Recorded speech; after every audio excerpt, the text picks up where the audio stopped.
مانا کہ ہم کچھ بھی کریں ہمارے نبی ہمیں اللہ کے عذاب سے چھڑا لیں گے۔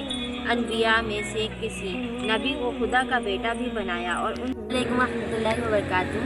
آج کی حدیث میں کسی کے کام نہیں آئے گا، تو ہم اسے ریڈ کر کے جانتے ہیں کہ ہمارے نبی صلی اللہ علیہ وسلم نے اس میں کیا ہمیں بتایا گیا ہے حدیث کے ذریعے۔ تو لیٹس ریڈ۔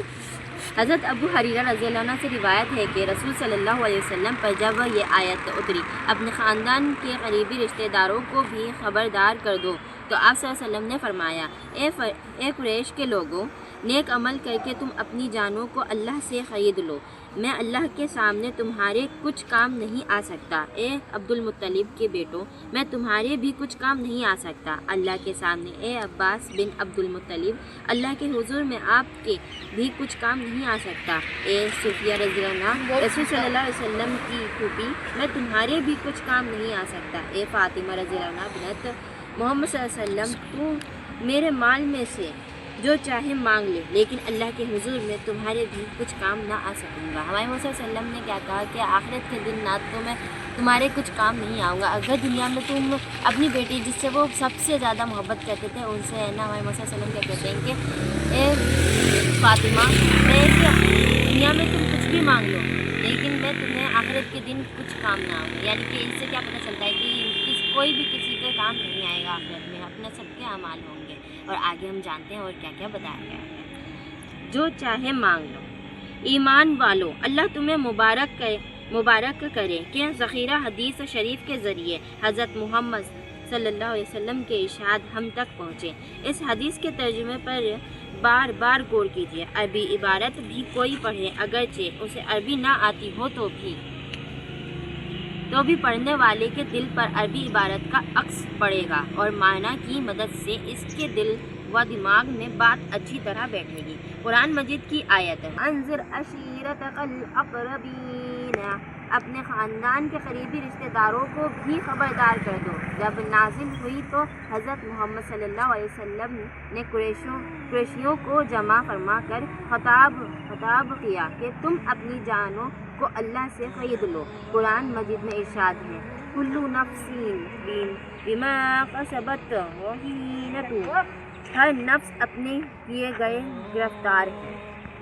حضرت محمد صلی اللہ علیہ وسلم کے ارشاد کا مطلب یہ ہے کہ اپنی جان کو جو اللہ کے یہاں اپنے کیے اعمال کے سبب گرفتار ہے، کسٹڈی میں ہے، اس کو نیک اعمال کر کے چھڑواؤ اور آزاد کرواؤ۔ اللہ کے عذاب سے دنیا کی تقریباً تمام اہل کتاب امتی اپنے نبی کے بارے میں غلو اور زیادتی سے کام لے کر گمراہ ہو چکی ہیں۔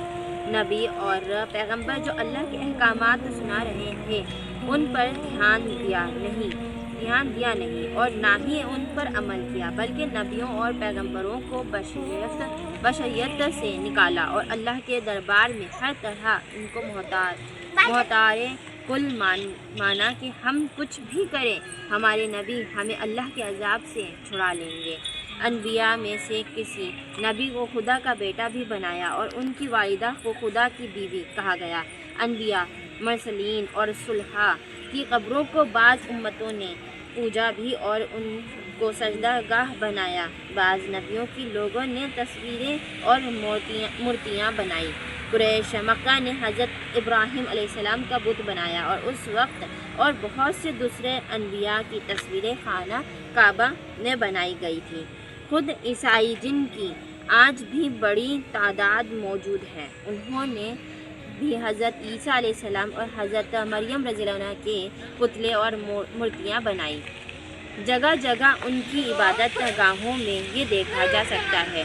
یہ سب بگاڑ اس وجہ سے آیا کہ ان لوگوں نے پیغمبروں کے منصب اور ان کی دعوت کو سمجھا ہی نہیں، معنی کے اعتبار سے نہیں سمجھا اور عمل کے اعتبار سے ان کی دعوت کو اختیار نہیں کیا، اور انبیاء کو نبوت کے منصب سے ہٹا کر خدا کا مرتبہ اور مقام دے دیا اور خود بے عمل ہو گئے۔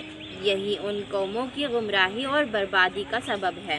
اوپر لکھی حدیث شریف کے ایک ایک لفظ پر غور کریں۔ حضرت عباس رضی اللہ عنہ بن عبدالمطلب حضور اکرم صلی اللہ علیہ وسلم کے چاچا ہیں، حضرت صوفیہ رضی اللہ عنہ آپ صلی اللہ علیہ وسلم کی پھوپھی ہیں، اور حضرت فاطمہ رضی اللہ عنہ حضور صلی اللہ علیہ وسلم کی چہتی صاحبزادی ہے۔ ان سب کو حضرت محمد صلی اللہ علیہ وسلم نے ہاں کے پکارے، کہہ دیا کہ تم میرے مال میں سے جو کچھ چاہو مانگ لو، لیکن اللہ تعالیٰ کے حضور میں تمہارے کچھ کام نہ آ سکوں گا۔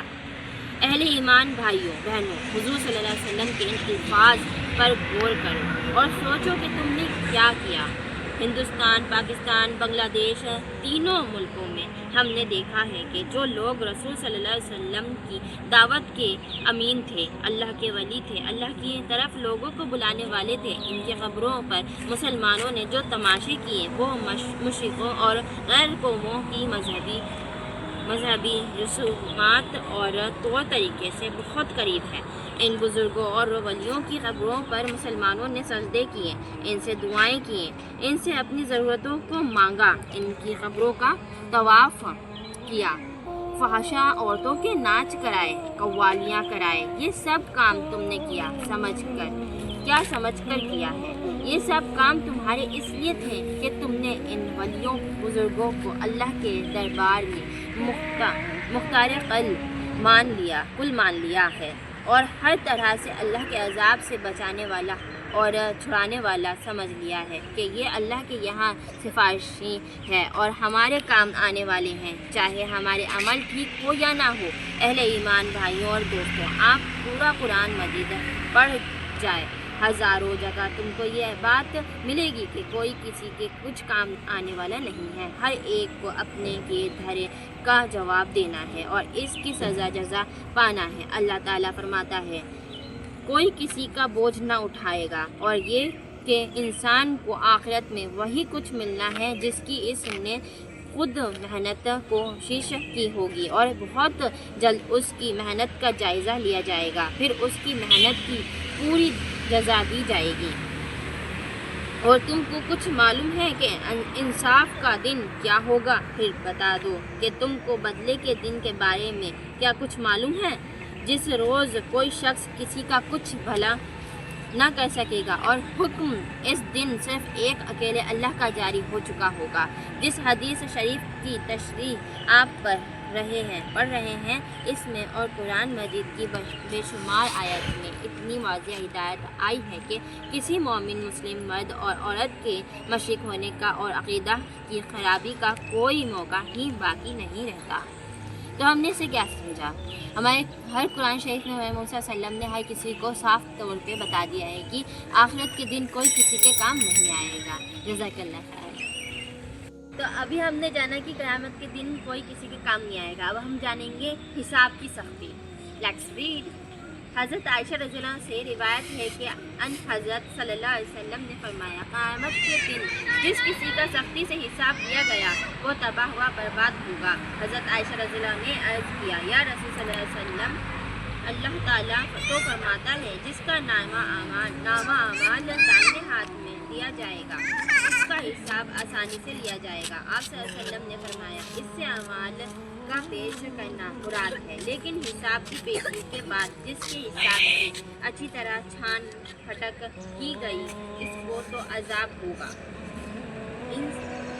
انسانوں کے حساب کی گھڑی قریب آ لگی ہے، پھر بھی وہ غفلت اور بے دھیانی میں حساب کے دن کی یاد کو ٹالتے جا رہے ہیں۔ حضرت محمد صلی اللہ علیہ وسلم نے فرمایا کہ قیامت کے دن جس کسی کا حساب لیا گیا وہ برباد ہوا۔